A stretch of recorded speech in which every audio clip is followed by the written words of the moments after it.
कहते हैं इश्क और जंग में सब जायज है। इस बात को ये जनाब भी बखूबी समझते हैं।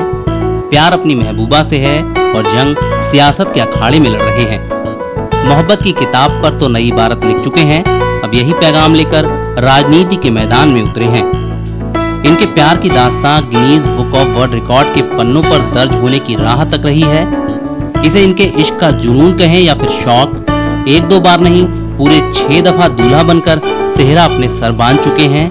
6 शादियां इनके इश्क की नाकामी की कहानी नहीं कहती हैं, बल्कि इनकी मोहब्बत की मिसाल बन चुकी हैं, क्योंकि इन्होंने हर बार वरमाला एक ही हसीना के गले में डाली है।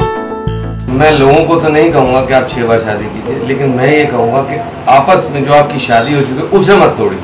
अपने प्रेम को प्रेम रहने दीजिए, तोड़िए मत, उसे बढ़ाइए बस।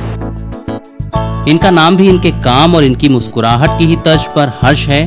जनाब इस बार लोकसभा चुनाव में नई दिल्ली सीट से कांग्रेस और बीजेपी के 2 बड़े महारथियों को टक्कर देने की फिराक में हैं, क्योंकि इश्क की इबादत की है, लिहाजा एजेंडे में भी मोहब्बत की ही बातें हैं। भले ही अब वोट के लिए जनता से संपर्क साधने की जिम्मेदारी बढ़ गई हो, लेकिन अब भी वफादार साथी की तरह बीबी को उसके दफ्तर छोड़ने और लेने जाते हैं। हर्ष अब अपनी मोहब्बत में और मिठास घोलना चाहते हैं, 7वीं बार शादी करना चाहते हैं, लेकिन चुनावी जंग में जनता का दिल जीतकर। जनाब की महबूबा को जितना विश्वास अपने जीवन साथी पर है, उतना ही जनता पर भी, कि वो इनकी 7वीं शादी का अरमान जरूर पूरा करेगी। अगर मेरे को इन पे विश्वास है, इनको जनता पे विश्वास है, तो जनता हमारे साथ है, हमें जनता के ऊपर विश्वास है।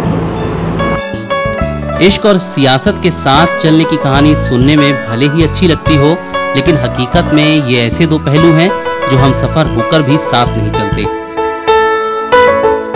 ऐसे में सवाल ये है कि अपनी मोहब्बत की भूली बिसरी निशानियों और बड़ी बड़ी कहानियों के सहारे हर्ष जनता का दिल जीत पाएंगे। पंकज भारद्वाज, सिटी हलचल, दिल्ली।